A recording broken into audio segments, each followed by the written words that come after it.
My name is Christine Grab. I have 11 requests. 1. End the policy of withholding estimated tax payments made via credit elect until the taxpayer files a return.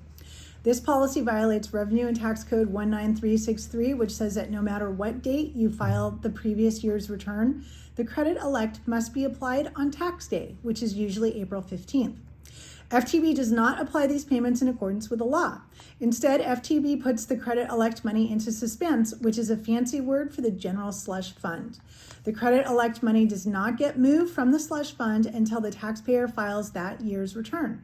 FTB claims this policy is in line with federal practices, but that is a lie. The IRS does not withhold payments made via credit elect.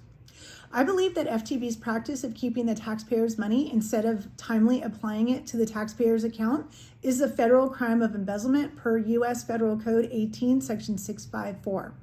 Demand notices are only sent to taxpayers whom FTB believes have underpaid their tax liability. The accompanying demand penalty is a crippling 25% of extra additional taxes beyond what the taxpayer owes.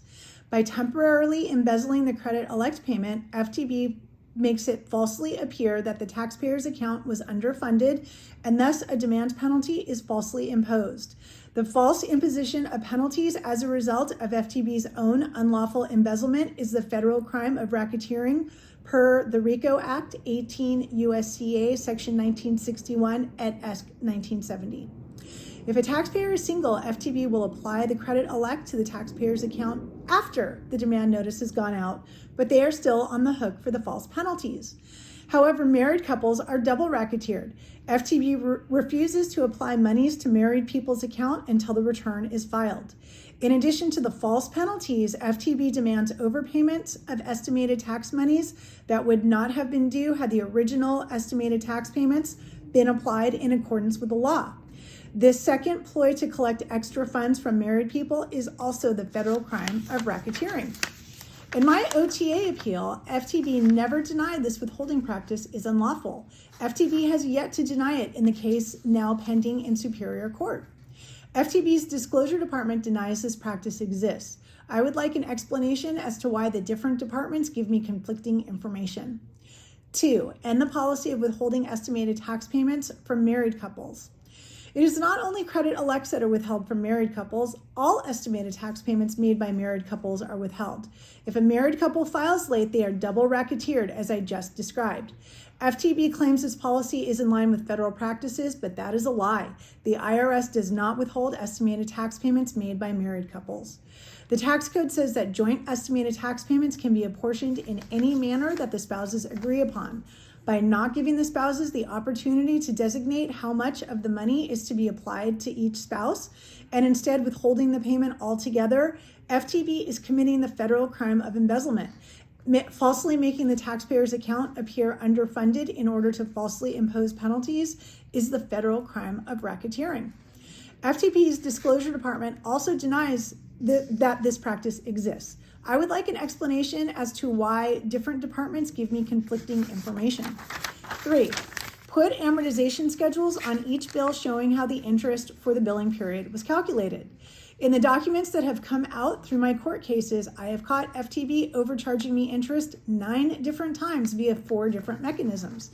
If FTB stands by their principle of operating with transparency, then FTB will start putting complete amortization schedules on bills, including the interest rate and the dates that interest began accruing. This way, the taxpayer can check accuracy for themselves. 4, fix flaws in the software which facilitate accounting irregularities. I have caught a third racketeering scheme. In the California Supreme Court accusation that I filed against FTB employee Eric Yadao, I documented that 3 of my estimated tax payments were applied to bills that never existed on previous tax years that had already been zeroed out and closed. The money was then refunded to me, leaving the years the payments had been intended for underfunded. Penalties were imposed for underpaying, even though my account would not have been underfunded had FTB not breached its duty to accurately apply payments. FTB software should not allow payments to be made on bills that don't exist. The interest overcharges that I mentioned earlier seem to be facilitated by similar flaws in the software. I am requesting that FTB immediately correct the flaws that I have identified, as well as any other software flaws that facilitate accounting irregularities. If FTB stands by their principles of managing taxpayer accounts with accuracy and financial integrity, then FTB will immediately make the proper modifications. 5. Require all misapplied payments to be corrected same day. Last year, I asked FTB to end its practice of waiting 6 weeks between locating a misapplied payment and moving it to the correct year. Their answer was no. They said that it didn't matter if there was a lag since the payment would be retroactively applied to the correct date. But as discussed above, the lag could cause penalties to be falsely imposed. I asked the Disclosure Department for all policies regarding misapplied payments. They only have one, Policy 9300, which says that FTB will make monetary adjustments timely if the account is in collections or if the taxpayers due a refund. I would like an explanation for why 6 weeks is considered timely. It is disconcerting there is no policy in place to correct misapplied payments when the taxpayer is not yet in collections or is not due a refund. It appears to me that FTB is deliberately waiting to correct misapplied payments until after the taxpayer is in collections and penalties have been falsely imposed. Not correcting misapplied payments timely is a breach of FTB duties per the standards of principles of tax administration. I am requesting FTB immediately update their policies to require all misapplied payments to be corrected the same day the breach is identified. 6. Offer more methods for sending information to FTB.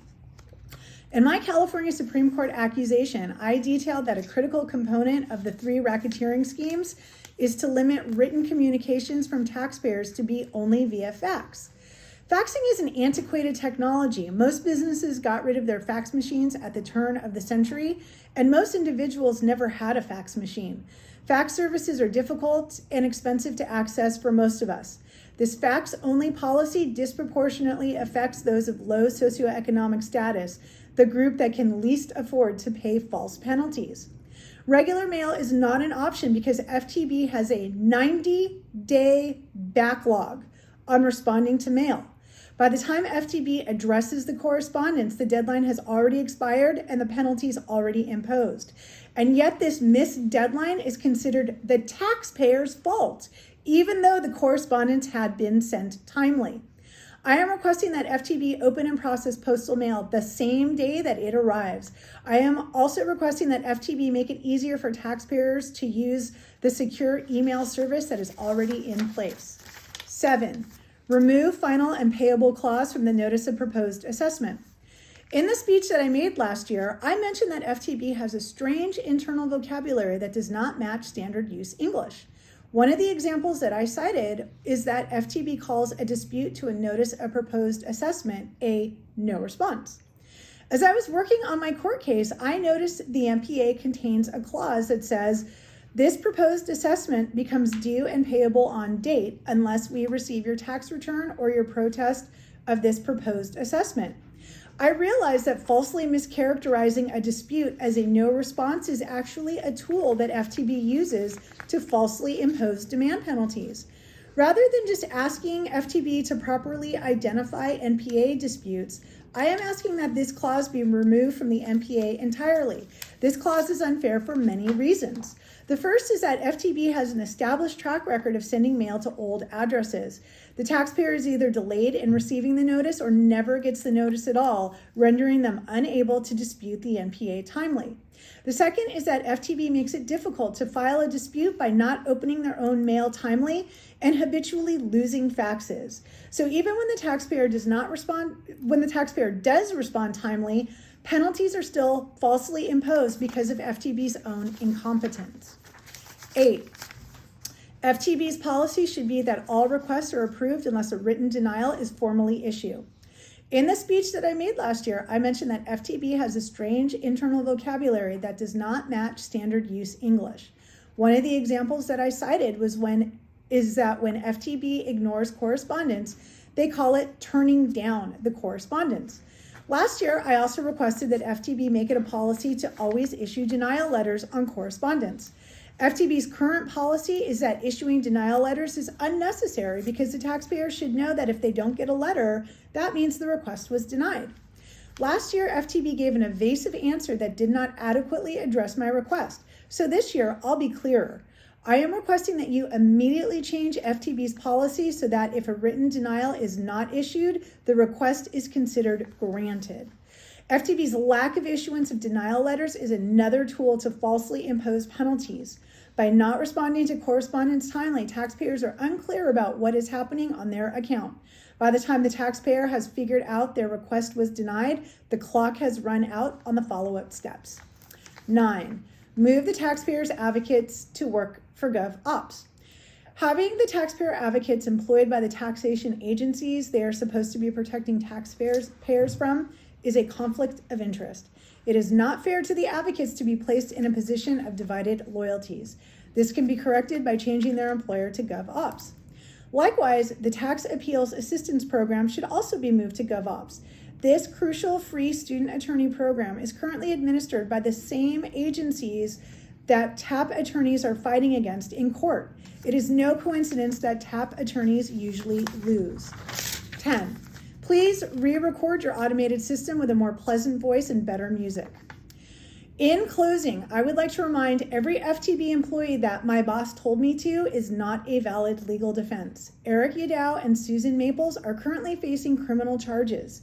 It is my belief that Ms. Maples was set up as a patsy and that Mr. Yadow was just doing his job. But they are the ones facing prison, not their bosses. Please protect yourselves by refusing to engage in anything that feels unethical. Look up legal codes for yourself to make sure that you are accurately representing the law.